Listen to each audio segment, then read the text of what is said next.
iyi ngiyi iyo dufite ubukwe dusigaye dufata umwanya tugakora inama y'ubukwe, si byo se, kugira ngo ubukwe buzagende neza. None natwe rero dufite noheli tugomba kwitegura kugira ngo izagende neza. Izasanga tumeze gute? Mu isomo rya mbere no mu ivanjiri twumvise uko batugira inama yo kwitegura amaza ya Yesu Kristo. Bariya bahanuzi bavugwa mu isomo rya mbere twumvise umuhanuzi Izayi, ahandi twumva undi witwa Yohani Batista n'ibyo yakoraga. Ni ngombwa rero ko dutegura imitima yacu imeze ite, no kuyitegura neza, icyitwa ikibi cyose tukagikuramo, tukigira inama nk'iya wa muhanzi witwa Rugamba Sipiriyane. Buriya ajya agira indirimbo ze zincisha bugufi cyane, ariko iyo ageze kuri iriya yise ngo ntumbeho, nuko ntashobora kumenya ikinyarwanda cye, burya agira ikinyarwanda gikomeye cyane, cyenda cyane mutoya sinanakishoborera. Ariko kugira ngo byumvikane reka se n'uyiririmba numve ko nzi no kuririmba. Nimucyo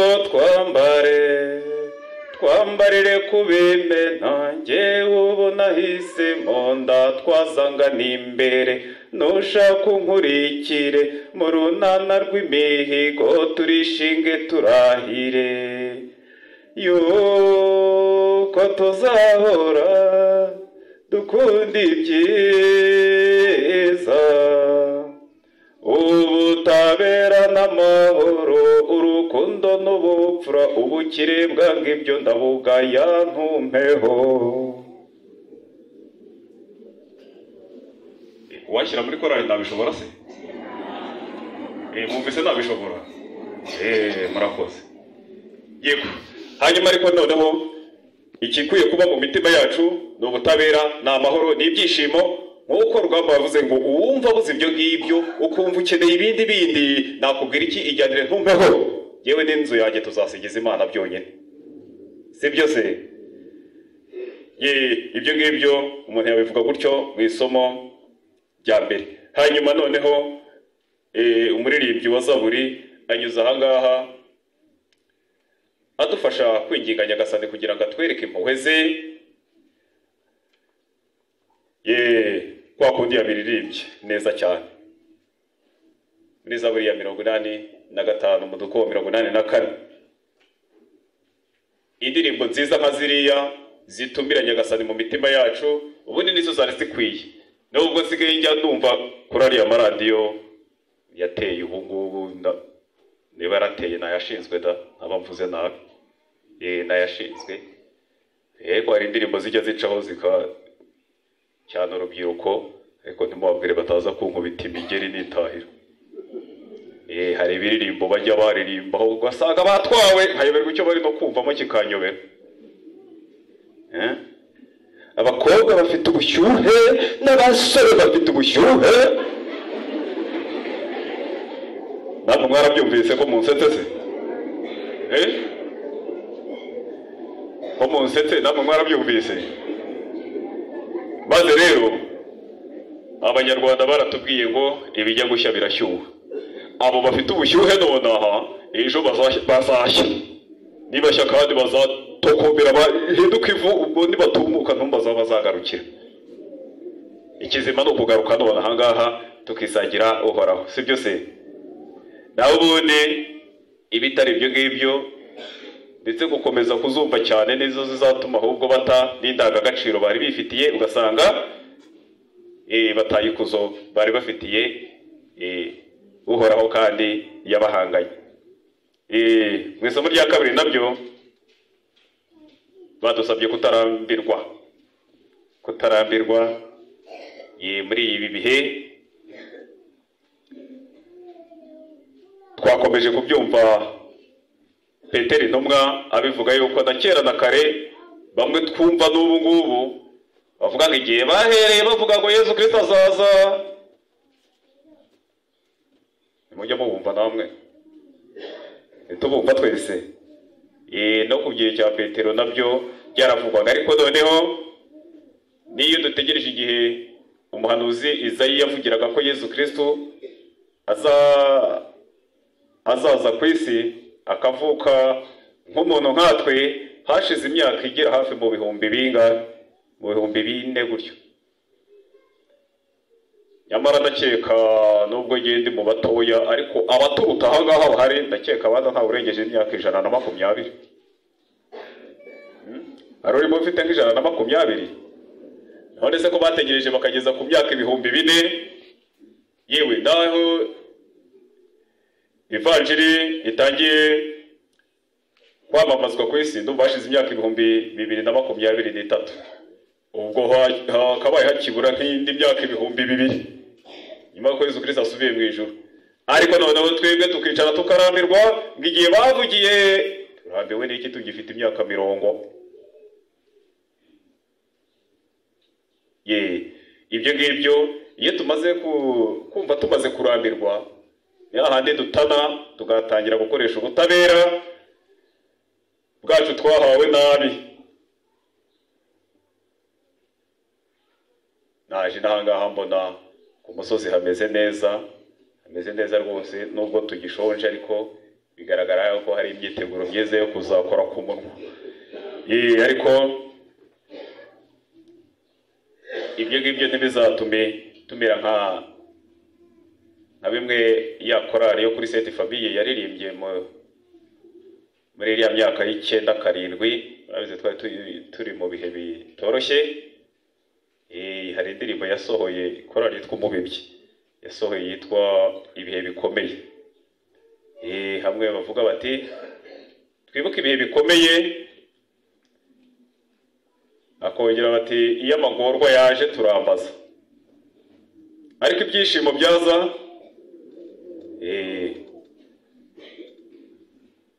ibijumba byakwera tukabyita rugabire, ibigori byakwera umutsima wabyo tukawita ndega gatuza n'ibindi.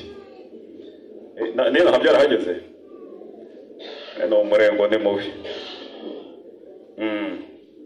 Mwivanjiri rero nayo uko twayumvise twumvise ifitanye isano ya bugufi n'isomo rya mbere, ko ari ugutegura inzira ya Nyagasani. Umwanditsi w'ivanjiri Mariko tuzakunda kumwumva cyane muri uyu mwaka B. Muri iki gihe rero turi mu myiteguro y'umunsi mukuru wacu wa Noheli, twakira ivuka ry'umucunguzi wacu Yesu Kristo. Ni ngombwa ko twikomezamo ya mizi itatu itwerekereza ku Mana yo kwemera, kwizera n'urukundo. Ubundi nitubura ibyo ngibyo tumenye ngo burya byaburangatanye muri twebwe dushaka aho bipfira, si byo se? Ukwemera rero wenda nk'abakateshiste dufite uko tubyigisha abigishwa, ariko noneho twiyerekejeho tukareba igituma dushobora kwemera. Dushobora gufatira ku ngero z'ibyo tugenda tubona natwe. Ibi byose umugani ngiye kubacira ntabwo ari umugani rwose, ni ibintu byabayeho. Uretse n'ahangaha nyine tukibereye mu byaro, ariko wenda nko muri iriya migabane ya Amerika hariya i Burayi barabakize cyane. Iyo urebye nk'inyubako zabo ziba yagira isoni wenda baramutse baje nko kunsura iwanjye, niba nababwira ngo nanjye mba mu nzu, nkumva birashekeje. Ariko umubyeyi yari ari yibereye ku kazi mu nzu ye, iyi nzu y'amazu 12, amataje. Ubara wenda uhereye nko ku Kiliziya yacu ugashyiraho indi ukongeraho indi ukagenda ugeza kuri 12. noneho we yarari ku nzu ya karindwi yibereye ku kazi nyine ibimashini akandakanda birumvikana. Bariya bo nta wakikoze isuka nk'uko twe ari idutunze. Noneho mu nzu ya 12 harimo umwana uri gusubira mu masomo ye etude. Hanyuma mu nzu ya 8 havuka ikibazo cy'amashanyarazi. Nubwo tuyakoresha ariko ajya duteza ibibazo. Ariko umubyeyi we kubera imashini yari ariho zirimo yarabimenye yuko ku nzu ya 8 habaye ikibazo. Ngira ngo murabizi namwe abafite telefoni, iyo wari uri nko kumva radio ikuri iruhande hakaba hari umuntu ugiye kuguhamagara, radio nte gutanga kubimenya. None nawe yarabimenye, imashini zarabimweretse yuko ku nzu ya 8 habaye ikibazo. Birumvikana ntabwo wakumva umuriro uje ngo boreke guhunga. Yarasohotse asohoka mu nzu ya 6, ya 5, ya 4 ajya hanze. Ikibazo rero cyabaye wa mwana uri mu nzu ya 12. Urumva umuriro uri kuza umusanga kandi ntabwo umuriro wakujya hasi. Ubwo rero umubyeyi yageze hanze akubita ubujagara ati umwana wanjye. Yahamagaye umwana ati sha urahiye kabisa. Ubwo umwana rero babwiye ngo urahiye nawe urabyumva yabyiniye ubujagari aho ari. None rero ise icyo yamubwiye aramubwiye ati umva rero aho kugira ngo umunyago w'umuriro ugutsinda aho ngaho ca mu idirishya. Birumvikana uranyumvira iyo nzu agiye gusimbuka, ca mu idirishya usimbuke genda bakubona ndagusoma. Uhere ubwo mubyiyumvisha nawe ati wewe simbuka nta kindi yewe uraza ndakubona. Inzu yamaze gufatwa noneho ibyutsi byabaye ibikara no hasi nta kihabona. Ati ndanyura hehe se? Ti wowe simbuka gende hasi ndi kukubona ibyanjye ndabyimenyera. Ubwo nyine umwana we nta kindi yakoze yaciye mu idirishya arasimbuka araza. Ubwo se yari yiteguye nyine araza aba yagacakiye. Tuwakizuye gaho ngiye dushye nzobaka n'ikindi ariko pfa kuba mfite umwana wanjye. Nashakaga kuvuga iki rero? Nashaka kuvuga ko uwo mwana yakijijwe no ukwemera. Kwemera ati jewe papa ntabwo ambeshye, ndagiye ntitaye ku byo nshobora guhahurira nabyo, nzi neza ko papa atambeshya aransaba. Aragenda kandi koko ibyo ngibyo byamugiriye umumaro, ubuzima bwe burarokoruka. Icyo kizu cyarahiye bubatse n'ikindi rega barakize. Noneho rero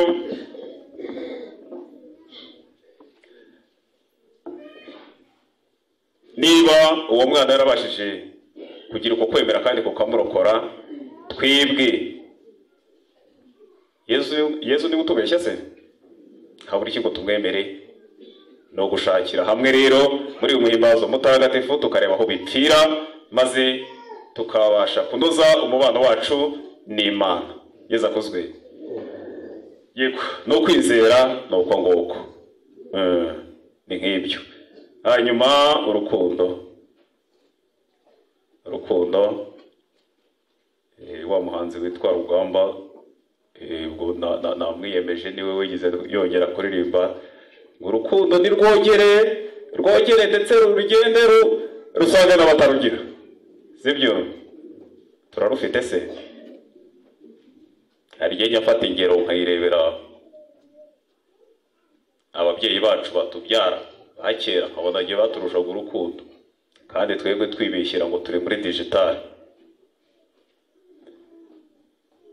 Ndabyibuka tukibera muri za nzu zacu za zindi za nyakatsi twari twazibagirwa. Iyo sinayibagirwa. Ndibuka yigize kunsibya ishuri, yigize kunsibya kujya kwiga kuko twambaraga amashati y'imyeru, imvura yari yabyutse igwa mu gitondo. Murabizi iyo yabaga yaguye udukenyeri twaraboze hazaga ibizi bitukura. Nuko ngize ngo ndasohoka numva bishwenyukiyeho. bishate mbona nta hantu ndi buyinyurane ndasiba da. Ariko iyo tukiziberamo tabyibuka narabibonaga nubwo nari mutoya, ariko nari muto utangiye kuhabona. Wenda umusaza iyo yabaga yagiye nko guhaha, umumama yasigaye mu rugo yifatiraga inkono ye akiterera amashyiga hanze, yaba asigaranye amazi makeya agasiga acanye, wenda twabona dukeya dusiga akadusiga mu gacuma gatora akabindi kakigira kuzana amazi. Umugenzi uhatambutse yabona umuriro wazimye akaba yaza akagukoranyiriza, yewe akanapfundura inkono, yabona yari igiye gukama akongeramo twa tundi basize ku ruhande akasiga agukoranyirije akigendera. Aho mama uyu munsi wakurebera mu nkono utahari utabibonye aho wari ukaramuka. Yego Imana ishimwe ikankora ingoma nta bihaba, twizeye ko nta bihari. Ariko buri ubwo mutatse birashoboka ko namwe hari ubwo haraho bipfira, si byo se? Ubwo haraho bipfira. Igihe rero ni iki ngiki cyo gushaka aho bipfira kugira ngo twigorore na Nyagasani. Ndongera nyine nkongera nkanabireba ku babyeyi bakibyara. Ubundi umubyeyi yashoboraga gushyingirwa, umukobwa yashoboraga gushyingirwa, bagenzi be bakumva yasamye, umva so kumukigakiga bakajya bicara rwose ubona ko bamwitayeho cyane. Yaba yabyaye ukabona hari abazanye uduseke, udukangara twiza baje kwakira umwana w'umushyitsi wavutse. Bamwe bari gukubura, abandi bashigisha igikoma, abandi umubyeyi agatindikirira kumva ameze neza. Uyu munsi atarebye atahuye na nyirabukwe cyangwa nyina, ahubwo uragenda mugenzi wawe yaza yakunyuraho yarebera mu mugongo akana ntikabigenderamo se, ugasanga ari ukureba byonyine, ugasanga akana kahise karoboka umutwe. Ugasanga rimwe na rimwe nyambareba nyine nkabona ko indi nama nabagira, batabonye bimwe bahekenya aho mama byaguhira wamubabyarana bipfira hehe? Kandi ko icyifuzo cya Kiliziya ni uko nta n'umwe waremwe ukwiye kuzasigara ku isi. Twese tugomba gusanga Nyagasani tukabana nawe mu byishimo. Nitwifatanye rero abahanzi nabiyemeje. Umwibagiwe nimungibutse we wa muririmbyi wo mu Ruhengeri waririmbye ngo nkubone yitwa nde? Rwabigwi Sipiriyani. Byari byacanze. Ariko yaririmbye iriya ndirimbo yindi yitwa ngo twikonozemo. Ngo twikonozemo icyitwa ikibi cyose, ubundi turangiza twikomezemo ikiri cyiza cyose. Nitumara kwikonozamo, gukonoza murabizi se? Kera tukinywera mwa bya bibindi binini, ushyiragamo ikiziranyenzi gifite inda, neza maze ukanywa wakumva ukaryoherwa, ukumva ugakora ukumva indiba irahubanganye. Bigaragaza yuko nyine kabaga gashizemo. Noneho rero ibyo ntabwo tubikora ku bandi, turabyikora muri twebwe, tubyikonozemo ibyitwa bibi, tubyikonozemo ahubwo twikomezemo icyitwa icyiza cyose, maze muzarebe ko tutisazira tukitwa inyangamugayo. Ndetse ibyo nanone bidufashe kwibuka bimwe twakoraga byiza tutagikora, maze tugarura izo ndangagaciro twagiye duta. tubihuze na wa muririmbyi wundi nawe wigiriye inama akavuga ati jyewe nzamupfukamira musabe imbabazi namuririmbire kugira ngo ibyo nkora sinumva se namwe mubizi nahingize ngo nzanya agashya nahingize ngo nzanya agashya none rero ubwo icyitwa ikiri cyiza ni ukwigira inama yo gusaba imbabazi ni ukwigira inama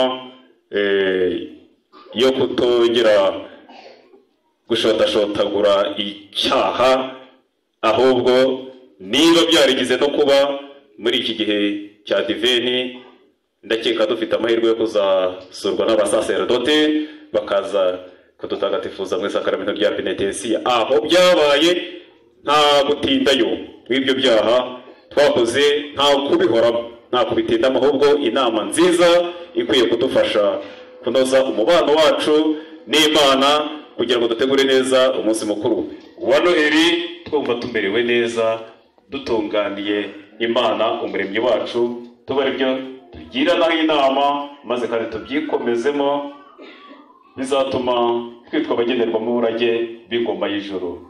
Nyagasani Yezu nabane namwe.